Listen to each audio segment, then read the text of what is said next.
আসসালামু আলাইকুম এভরিওয়ান, কেমন আছেন সবাই? আশা করি সবাই ভালো আছেন। আমরাও অনেক ভালো আছি। আজ আমি আপনাদের দেখাবো আমার মায়ের হাতের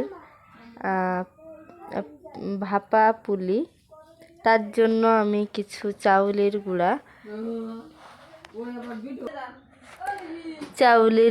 আতপ চাউলের গুঁড়া তা পানি গরম করে পরিমাণ মতো লবণ দিয়ে এই যে এরকম ঝরঝরে করে আটাটা মেরে নিয়েছি। এখন আমি এটা ভালোভাবে মুঠে নিব। এইভাবে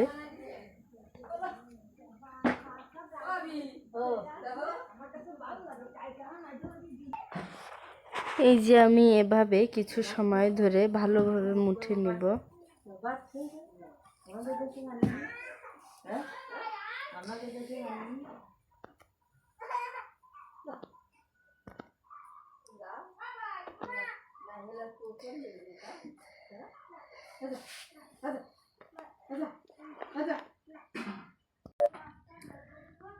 দেখুন আমি আটাটা মুঠে নিয়েছি। এরপর অন্যদিকে যেহেতু এটা নারকেল দিয়ে বানাবো তার জন্য কিছু নারকেল কুড়িয়ে নিয়েছি, আর অন্যদিকে এটা চিনি দিয়ে,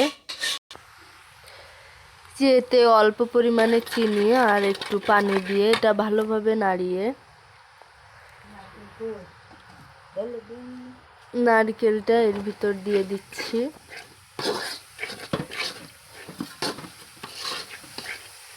এভাবে কিছু সময় নাড়িয়ে যখন হালকা লালচে টাইপের কালার হবে,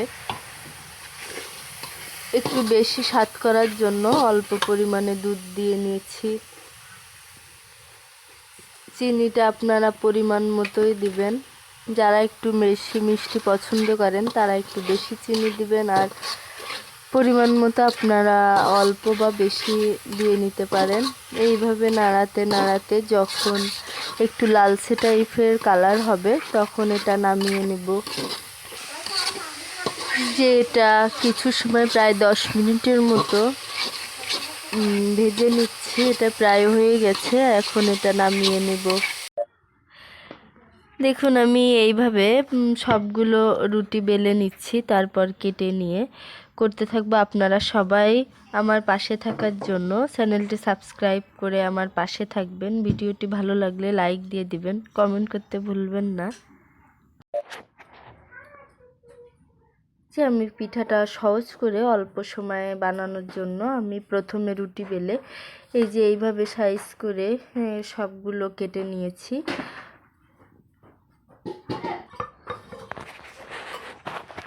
এখন আমি এইভাবে সবগুলো বানিয়ে নেব। হাতের মাথায় একটু গুঁড়া মাখিয়ে এক এক করে সব পিঠাগুলো আমি এভাবে বানিয়ে নেব।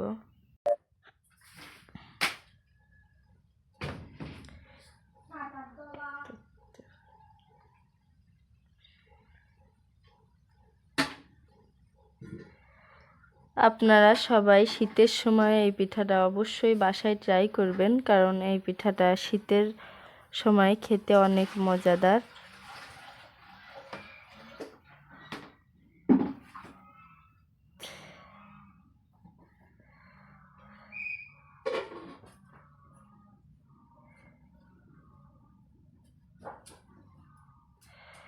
এইভাবে আমি সবগুলো বানিয়ে নিচ্ছি। এখন এইগুলো ভাপে দিব, তার জন্য আমি একটা ঝাঁকিতে এই পিঠাগুলো নিয়ে নিয়েছি। এই যে এখন এই হাঁড়িতে পানি দিয়ে তার উপর ঝাঁকিতে পিঠাগুলো বসিয়ে দিয়ে প্রায় 10 থেকে 15 মিনিটের মতো এটা ঢেকে দিব।